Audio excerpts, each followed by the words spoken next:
안녕하세요. 저는 올해 50대 중반의 여자입니다. 슬하에 딸 하나 두고 있어요.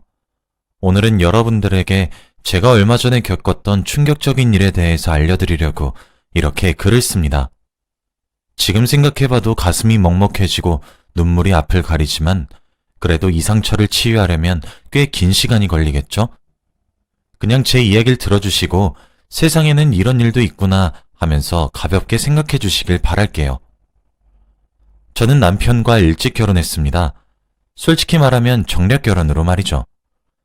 저희 집은 대대로 사업가 집안이라 아버지도 회사를 운영하고 계셨는데 이제는 집안 중에 처음으로 의사 사위를 보고 싶다고 하는 거예요. 저희 집에서 딸은 저밖에 없어서 의사 사위를 데려올 사람은 저밖에 없었습니다. 그래서 저는 좋아하는 사람과 연애를 한 선택권도 없이 20대 후반이 되자마자 아버지가 골라준 사윗감을 만나야 했죠. 오빠는 성인이 되자마자 사업을 물려받을 공부를 하고 있었고 저는 막둥이라 아버지가 늘 우리 딸 하고 싶은 것만 하면서 살아도 돼? 라고 하셨기에 마땅한 직업도 없었어요. 아버지 회사에 들어가서 일도 해봤는데 너무 지루하고 재미도 없었을 뿐더러 저는 아직 철이 들지 않은 건지 노는 게 더 좋더라고요. 주위에서 말리는 사람도 없었고 친척 어른들은 남자 잘 만나서 시집만 잘 가면 된다고 말씀하셨기에 저도 일을 구하거나 할 생각도 없었습니다. 그렇게 20대 후반까지 놀다가 아버지가 선자리를 몇 번 권유하시더라고요. 그럴 때마다 싫다고, 지금 이대로가 좋다고, 결혼하기 싫다고 잡아댔는데 제가 그러면 처음엔 아버지는 몇 번 권유하시다가 말았습니다. 하지만 얼마 후에는 화까지 내시면서 저를 나무랄하시더라고요. 너 지금 나이가 몇 갠데 지금까지 놀고 먹고 하고 있어? 일을 하든지 시집을 가든지 언제까지 아빠 밑에서 얻어먹고만 있을 거냐고. 태어나서 처음으로 아버지의 화난 모습을 보고 말았습니다. 아버지는 저에게 항상 다정하고 상냥하셨는데 그런 모습을 보고 굉장히 충격을 많이 받았어요. 그래서 집에서 나가고 싶었습니다. 처음으로 아버지한테 실망을 했고 저는 결국 아버지가 하라는 대로 다 했어요. 선자리에 나가서 그 남자를 처음 봤는데 아무런 감흥도 없었지만 꼭두각시 인형처럼 무의미하게 일사천리로 결혼을 진행시켰죠. 다들 제 결혼식장에서 신부가 행복해 보이지 않는다라며 수군댔고 저는 정말로 행복하지 않았습니다.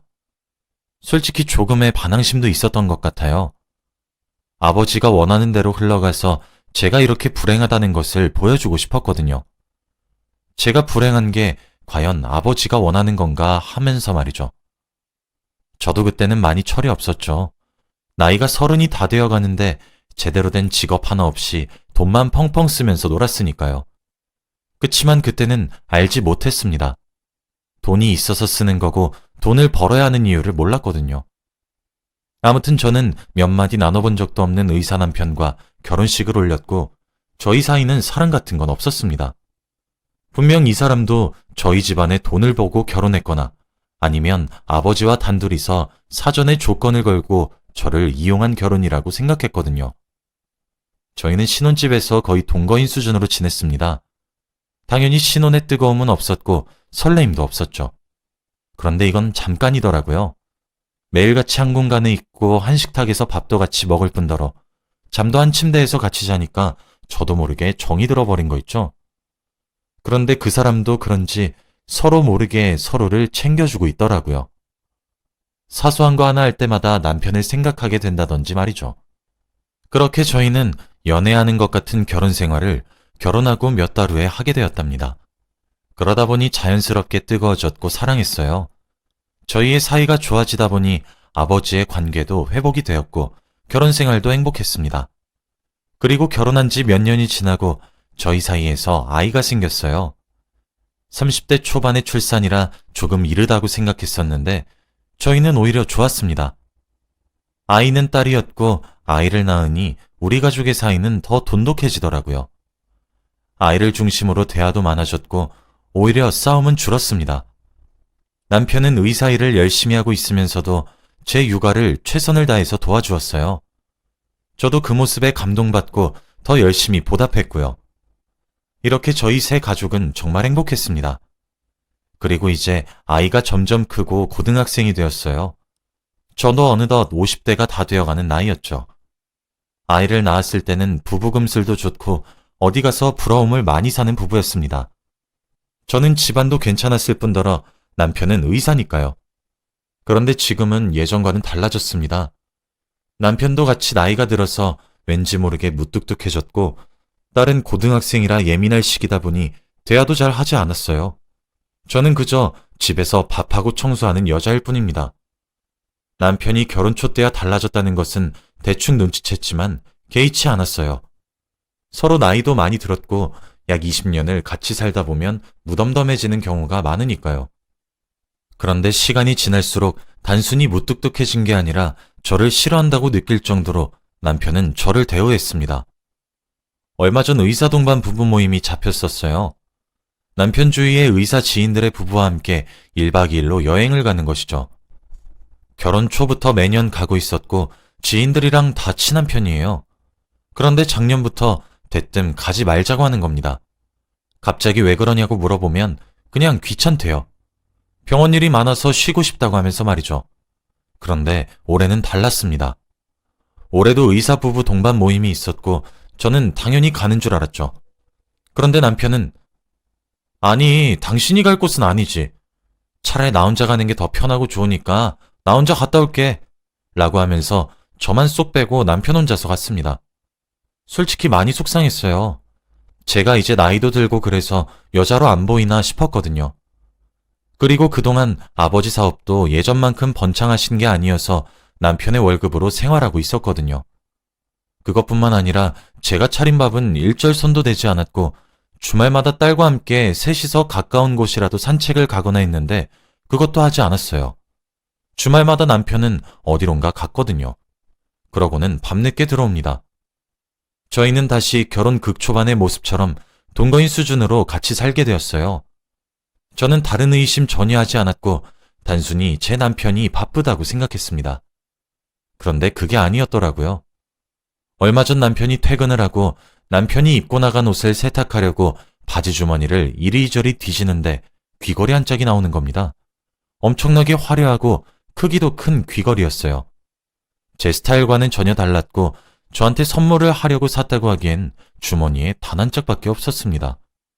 그리고 저는 그런 화려한 귀걸이를 전혀 하지 않는다는 걸 남편도 알아요. 항상 단순하고 평범한 귀걸이를 착용하니까요. 그때 그 귀걸이를 발견하고 얼마나 마음이 아팠는지 모릅니다.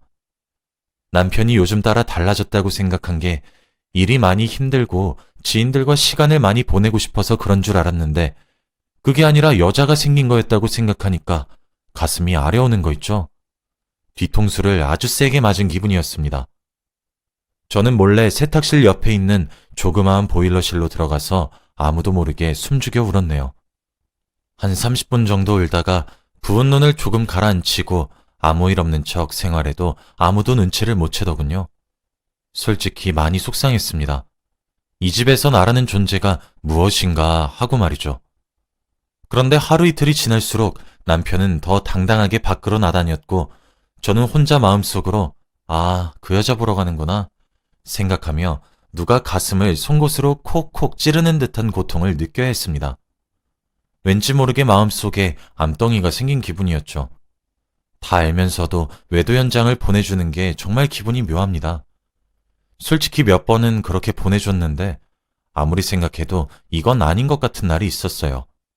바로 딸의 생일이었습니다. 저희는 가족의 생일이 되면 무조건 가족들이랑 보내고 저녁에는 집에서 케이크에 소원을 빌고 촛불을 끄는 게 딸 어릴 때부터 해오던 저희 집 습관이에요. 그래서 말하지 않아도 생일이라고 하면 생일 당일은 가족들끼리 보낸다고 암묵적으로 다 알고 있죠. 그런데 지금까지 단 한 번도 가족 생일날 다른 약속을 잡지 않았던 남편이 생일날에 급히 약속이 있어서 가봐야 한다는 겁니다. 저와 딸은 너무 놀라서 이건 아니라고 남편을 말렸지만 그 상간녀한테 무슨 일이 생겼는지 반쯤 정신이 나간 상태로 옷을 대충 챙겨 입고 나가더라고요. 그 여자가 긴급한 게 저와 딸보다 중요하다고 생각하는 것을 도저히 용서할 수 없었습니다. 그래도 한 집안의 가장인데 책임을 다해야죠. 몇 달 동안 남편의 외도 사실을 알면서도 눈 감아주다가 딸의 생일날 딸이 너무 실망하는 모습을 보고 이제는 솔직히 털어놓아야겠다고 결심했습니다. 그날 남편은 새벽에 집으로 돌아왔고 저는 안 자고 남편을 기다리다가 말했어요. 그 여자 만난 지 얼마나 됐니? 제가 이 말을 하니까 남편은 소스라치게 놀라더라고요. 그런데 웃긴 건 제가 오해한 거래요. 자기 주위에는 여자가 없다고 합니다. 그러면서 자기를 가정을 버리고 여자나 만나러 다니는 불륜남으로 봤냐면서 잡아떼더군요. 오히려 저한테 화를 냈습니다. 저는 그 상황을 전혀 믿지 않았고 남편에게 나 증거 다 있으니까 솔직히 말해. 알고 말하는 거야. 라고 했어요. 제가 확신에 찬 말투로 다시 말을 하니 남편은 아무 말도 하지 않고 눈알만 굴리더라고요. 그러면서 저한테 썸만 탔어. 솔직히 사심이 있는 만남이었지만 그냥 밥만 먹고 커피만 마셨어. 라고 했죠. 저는 그 사실도 믿지 않았습니다. 그런데 주머니에서 귀걸이가 나올 수 있나요? 그리고 딸의 생일날 딸과 저를 내팽겨치고 그 여자를 만나러 한 걸음에 갈 수 있습니까? 저는 그 말도 절대 믿지 않았죠. 정말 마지막으로 물어보는 거야. 나 정말 다 알고 말하는 거야. 그 여자랑 무슨 관계냐고. 제가 화를 잘 안 내는 성격인데 남편은 저의 화내는 모습을 보고 많이 당황스러워했습니다. 그러고는 솔직히 말하더라고요. 사실 만나는 사람이야. 몇 개월 됐어. 결국 모든 걸 알아냈습니다. 솔직히 놀라지도 않았어요. 이미 다 알고 있었던 사실이고 예상했던 내용이니까요. 그런데 왠지 다 듣고 나니까 마음이 허해지는 게 아니겠습니까? 화가 나야 정상인데 이미 저는 단련이 되었는지 화도 나지 않았고 단순히 제가 정말 사랑하는 딸이 가정을 버린 이 남자 때문에 최악의 생일이 되었다고 생각하니까 그게 너무 화가 났습니다. 남편이 집을 나가고 딸과 저는 단둘이서 생일을 보냈는데 딸의 표정이 하루 종일 좋지 않았어요. 아빠한테 굉장히 실망을 했겠죠. 안 그래도 한창 예민할 시기인데 말입니다. 그렇게 저희 부부는 남편의 외도 사실이 다 드러났죠. 사실 저는 이 대화 내용을 다 녹음하고 있었어요. 혹시 모를 만약의 상황을 대비해서 증거를 수집해야 했거든요. 남편이 자신의 외도 사실을 인정하는 대화 내용을 다 녹음했습니다. 그런데 저와 이런 대화를 나누었으니 남편이 눈치껏 알아서 상간녀와의 관계를 정리할 줄 알았는데 그게 아니더라고요. 오히려 당당하게 만났습니다. 매일같이 그 여자 집으로 가서 외박을 하는 것은 물론이었고 이제 병원에 놀러 가면 간호사들이 저를 사모님으로 부르는 것이 아니라 그 여자를 사모님이라고 부른다고 하더라고요. 솔직히 많이 놀랐습니다. 그들의 뻔뻔함에 말이죠. 저는 더 정확한 증거를 잡기 위해서 남편을 미행하기로 했습니다. 그 여자가 뭐 하는 사람인지 궁금하기도 했고 어떻게 만남을 가지는지 궁금했거든요.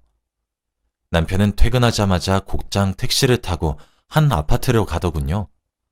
한 집으로 들어갔고 저는 남편이 내린 엘리베이터 층을 확인하고 계단으로 올라갔죠.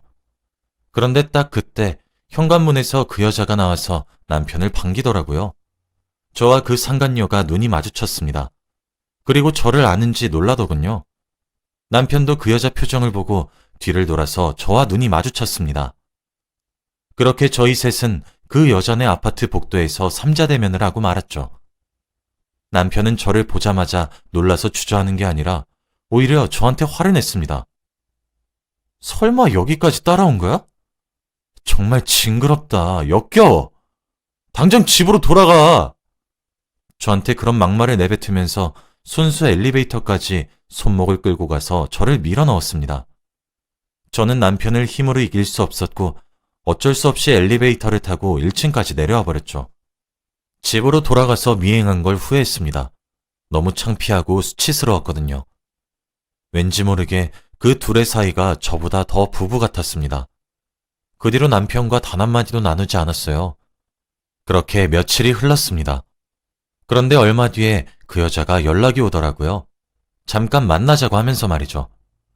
상간녀 주제에 왜 이렇게 당당한가 싶었고 왠지 꿀리면 안 될 것 같아 나갔습니다. 그런데 저번에 봤었을 땐 잠깐 봐서 몰랐는데 이제 와서 얼굴을 제대로 보니 아는 사람이더라고요. 바로 남편의 과거 첫사랑 여자입니다. 사진으로 몇 번 본 적 있었고 이야기도 몇 번 들어서 대충 알아요. 그런데 이 사람 유부녀입니다. 아이도 있고요. 정말 가관이더라고요. 유부남 유부녀 둘이서 사랑을 하고 있다고 생각하니까 정말 놀랐습니다. 그리고 무엇보다 상간녀 남편이 택배기사 일을 하고 있어요. 주 6일 새벽부터 밤까지 일하고 가족을 위해서 헌신하면서 말이죠. 정말 양심도 없는 여자입니다. 그런데 그 여자는 제가 자리에 앉자마자 하는 말이 저 그쪽 남편 사랑해요. 그러니까 이혼해주세요. 라고 하더군요. 아주 당당하게 말이에요. 제가 이혼해주면 둘이서 행복하게 살 게 뻔했기 때문에 절대 이혼을 해주고 싶지 않았습니다. 그래서 오히려 그 여자에게 상간녀 소송을 할 거라고 말을 했죠. 각오하라고 하면서 말이에요. 그런데 그 여자가 갑자기 웃더라고요. 이 사람이 제정신이 아닌 건가 싶었는데 몇 분을 웃더니 갑자기 저한테 그럼 제 남편도 그쪽 남편한테 상간남 소송 걸 텐데 괜찮겠어요? 라고 하는 게 아니겠습니까? 보통 여자가 아니었습니다. 굉장히 당돌하고 뻔뻔하고 양심도 없는 그런 여자였죠. 무엇보다 그때 남편의 주머니에서 나온 화려한 귀걸이를 하고 있더라고요. 한쪽만 하고요. 일부러 저 보라는 듯이 하고 온 것 같았습니다. 제가 그 귀걸이를 남편 바지에서 발견했을 때 화가 나서 버려버렸거든요. 그런데 나머지 한쪽은 그 여자의 귀에 걸려 있었죠. 아마 저 보라고 일부러 남편의 바지에 몰래 넣은 것 같습니다. 그 여자는 저와 다르게 굉장히 화려하게 옷을 입었고 하이힐을 신고 화장도 진했어요. 하지만 저는 평범하고 단순하게 옷을 입었고 화장도 전혀 하지 않았죠. 저는 그날 저도 모르게 그 여자의 귀에 눌리고 말았고 제대로 된 한마디도 내뱉지 못한 채로 집으로 돌아왔습니다. 여자로서 자존감이 바닥을 치는 날이었고 한동안 몸이 너무 좋지 않았어요. 움직이기도 힘들었고 밥을 먹기도 싫었죠. 하루 종일 침대에 누워서 잠만 잤습니다.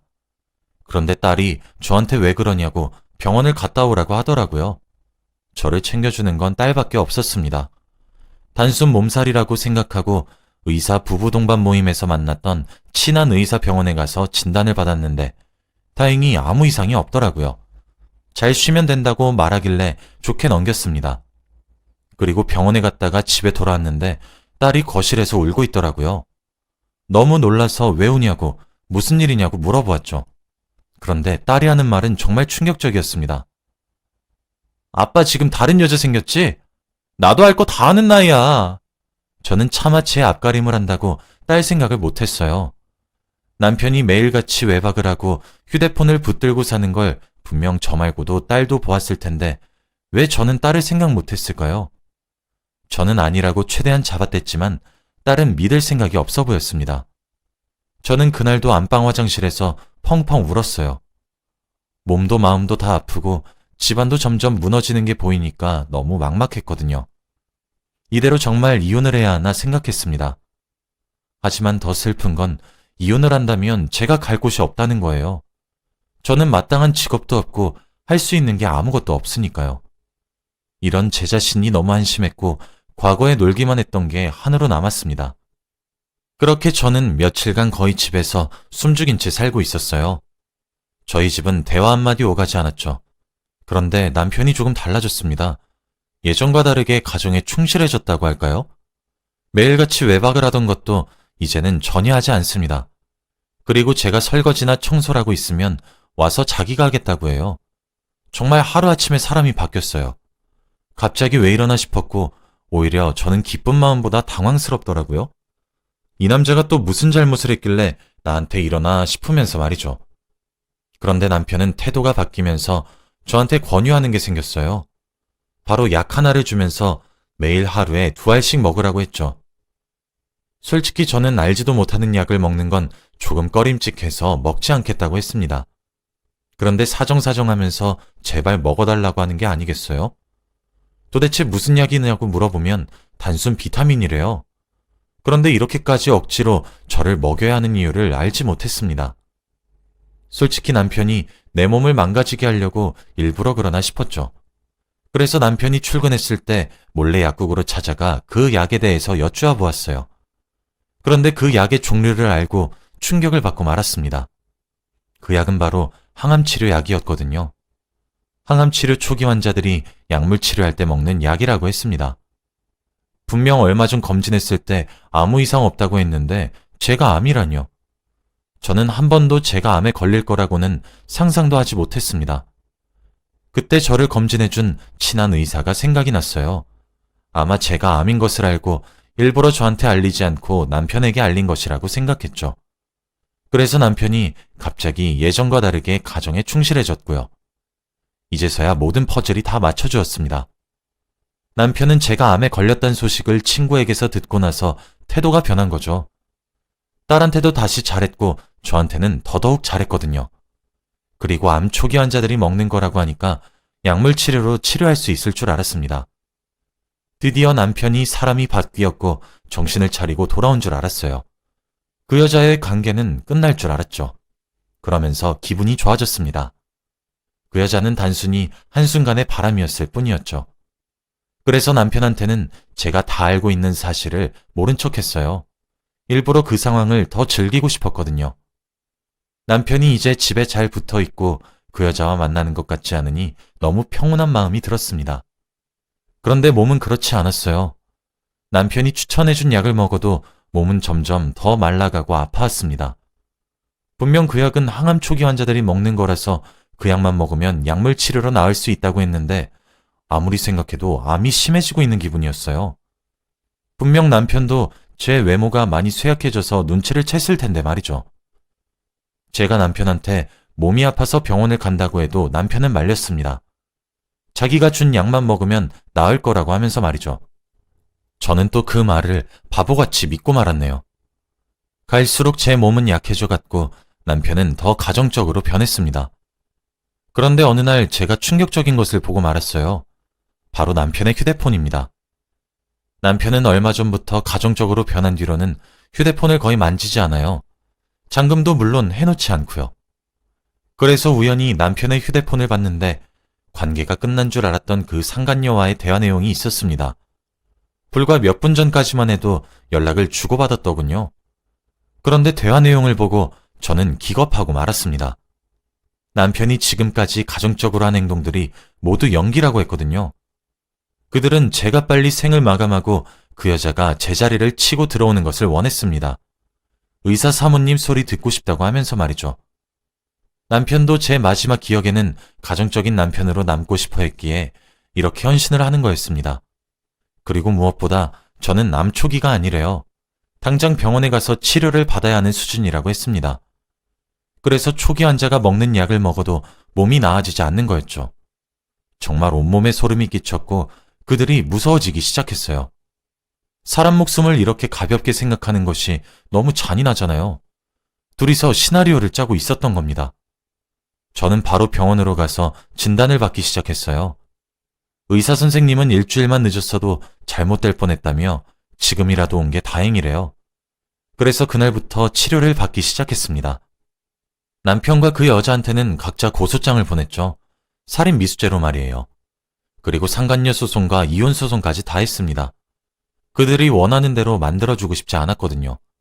그리고 회사에다 소문을 퍼뜨렸어요.